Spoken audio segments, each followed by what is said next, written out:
Bonjour, aujourd'hui on va aller à Fenay, on va rencontrer Axel Villemagne qui est chef d'entreprise de 3 sociétés en Bourgogne dont le génie électrique et il va nous raconter sa vision du monde, il va nous parler de son mode de management et je vous promets qu'il va aussi beaucoup nous faire sourire. On y va ?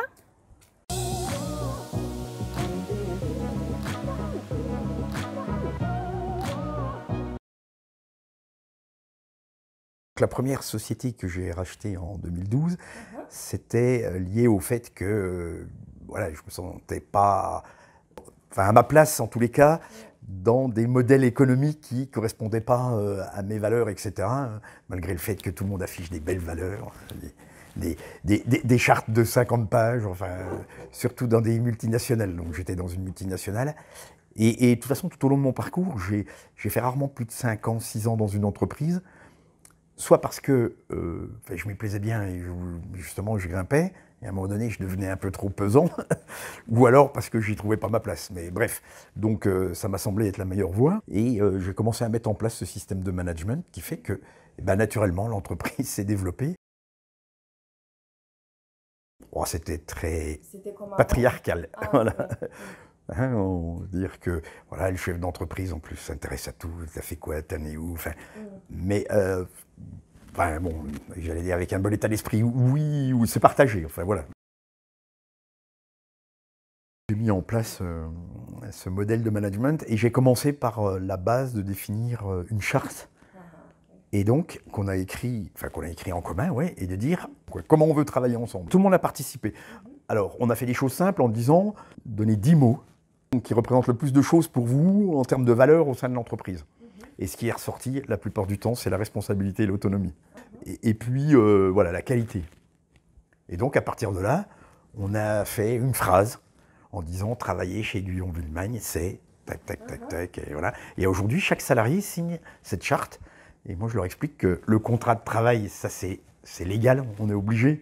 Mis à part le salaire, le reste, on ne va pas faire d'écart parce qu'on ne peut pas. Par contre, la charte, c'est propre à nous, et ça, c'est plus important. Quand on présente un organigramme tel que celui-ci, on peut l'expliquer, mais on voit bien que ce n'est pas une pyramide, quoi. Oui, oui. Donc là, les gens, ils comprennent qu'il n'y a pas un chef qui est au-dessus et qui décide de tout. Alors, on pourrait même le mettre en 3D, ce que je dis toujours, en fait, c'est le sens de l'atome et des électrons. Et moi, je ne suis pas au-dessus, mais je suis au cœur, et je diffuse de l'énergie pour que ça fonctionne bien. C'est du visuel, et ça représente la manière dont vous voulez fonctionner. Oui, c'est vrai. Et ça, pour les gens, voilà, comme vous dites, quand vous présentez un organigramme qui est en pyramide, ben, il est en pyramide, quoi. Et alors que nous, c'est la synergie des uns et des autres qui fait que c'est, hein, vous savez, c'est la cuisine. C'est quand on remue tous les éléments que ça prend forme. Non, mais si vous pilotez 150 personnes, c'est pas possible. Et c'est pour ça qu'en fait, ce qu'il faut, c'est créer des groupes. Alors, sur les termes, on en utilise un autre que personne n'utilise. Alors, c'est l'exilience. Vous savez ce que c'est que l'exilience? C'est la concaténation de l'exigence et de la bienveillance. Donc, soyons exiliants. Et en plus, c'est beau, hein? Oui, c'est très beau. Voilà, alors on revendique d'être exiliant. Je crois que l'important surtout, c'est d'être en adéquation, que les actes sont en adéquation avec les paroles. Et c'est ça qu'attendent les collaborateurs. Si j'ai confiance en mes collaborateurs, eh ben, je dois leur montrer que j'ai confiance. Et la règle de base, je dis ce que je fais ce que je dis. Si tu me le dis, je te crois. Voilà. Si tu me dis que tu as fini, je vais juste aller voir le client, puis je vais lui dire que c'est fini. Mais c'est. Alors, parce que la spécialité du bâtiment, c'est qu'il reste toujours une bricole. Est-ce que tu penses que je peux aller voir le client en lui disant il reste une bricole? Est-ce que toi, en tant que client, tu accepterais ça? Alors, ça, c'est une des difficultés qu'on peut rencontrer, c'est que les gens ne sont pas préparés à ça. Voilà.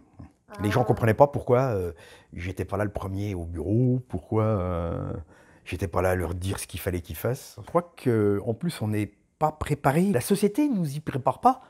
À l'école, on n'est pas préparé à ça.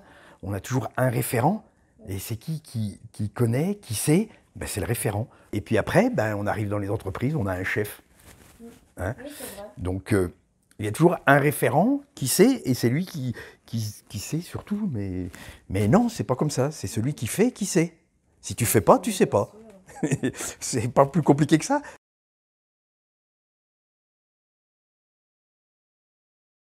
C'est Bah sympa oui. d'avoir un titre. D'être DG. Voilà. Je suis DG, attends, ça cause. Voilà. Et toi, qu'est-ce que tu fais? Je dis, mais moi, je suis artisan. J'ai un fils qui est ingénieur, qui était conseiller agri, voilà, qui a tout abandonné parce qu'effectivement, ça ne correspondait pas à ses valeurs, à son sens. Oui. Alors, moi, je dirais que les gens, ils voient à quoi ça sert. Ils disent, pourquoi je fais ça? C'est pour grossir certains, voilà, qui consomment le gâteau. On est 95% à produire, puis il y en a 5% qui le mangent. Les décisions, elles sont prises collégiales, même les décisions les plus importantes. Je ne prends pas de décision seule.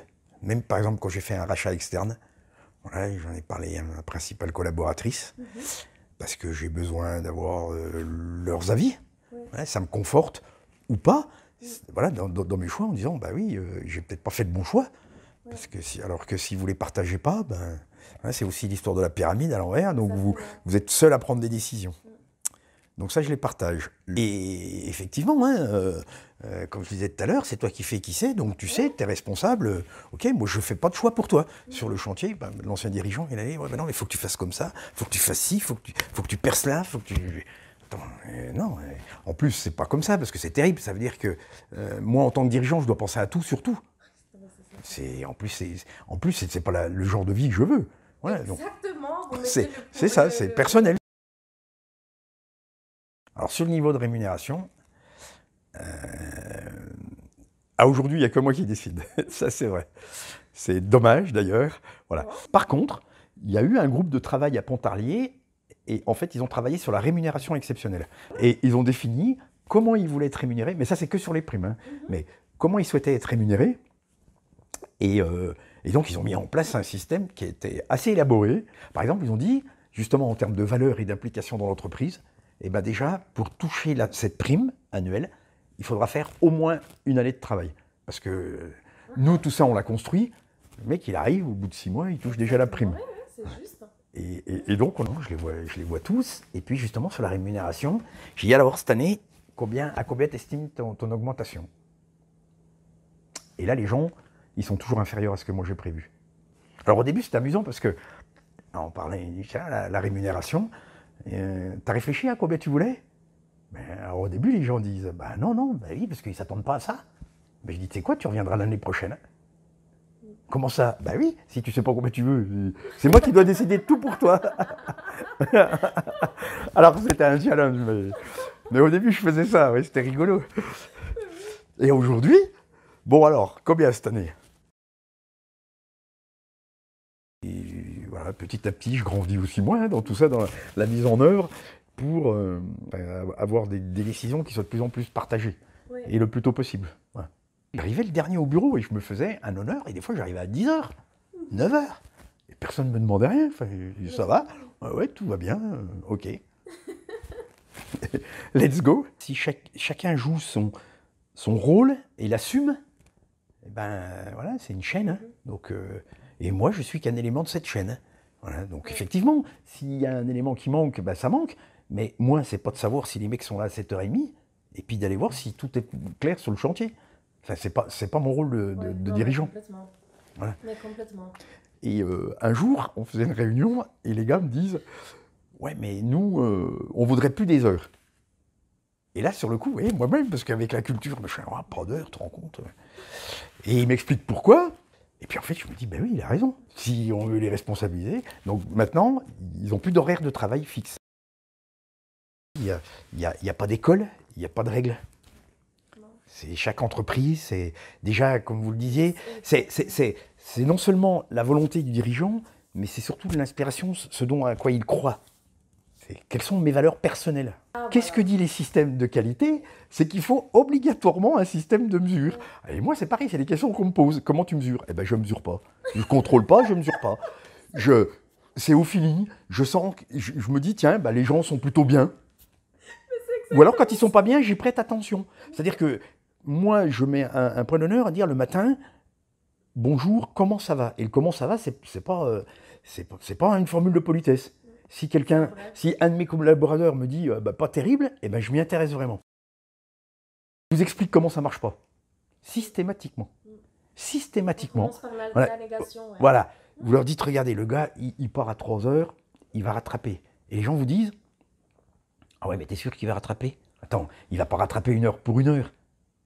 Ouais, mais Je ça, dis, c'est ok, méfiant, alors si le gars il rattrape pas, ok, mais je dis, sur les 30, et alors, ouais, mais si tous les 30 sont comme ça, ah ben oui, mais si les 30 sont comme ça, c'est le problème. Mais t'intéresses pas au cas particulier qui fonctionne pas, intéresse-toi aux 80% qui fonctionnent. Exactement. Et en plus, tu vas diffuser ton énergie sur du positif. Arrête de diffuser ton énergie sur du négatif. Par contre, le négatif, il faut le traiter. Ça pour dire qu'il n'y a pas de règle. Non. Et c'est un peu ça le problème, et c'est pour ça que les gens se trouvent déstabilisés. Mais prends le problème à l'envers.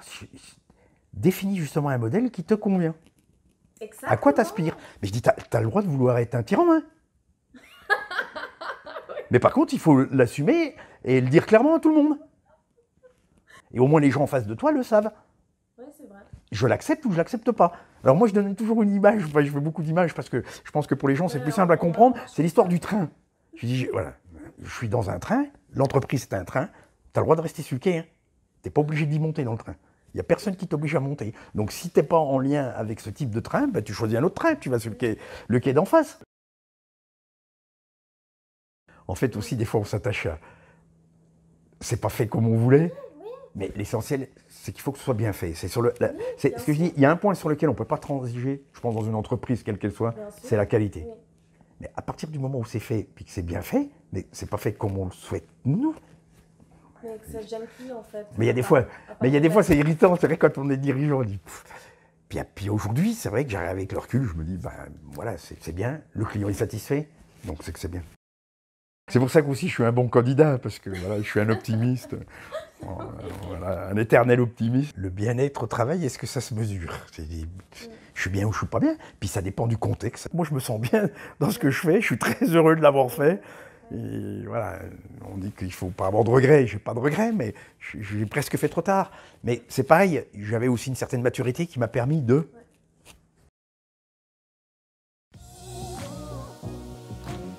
Si cette vidéo vous a inspiré, si vous pensez que le monde a besoin d'entendre ce message, alors partagez-le, parlez-en et abonnez-vous si le cœur vous en dit. Merci.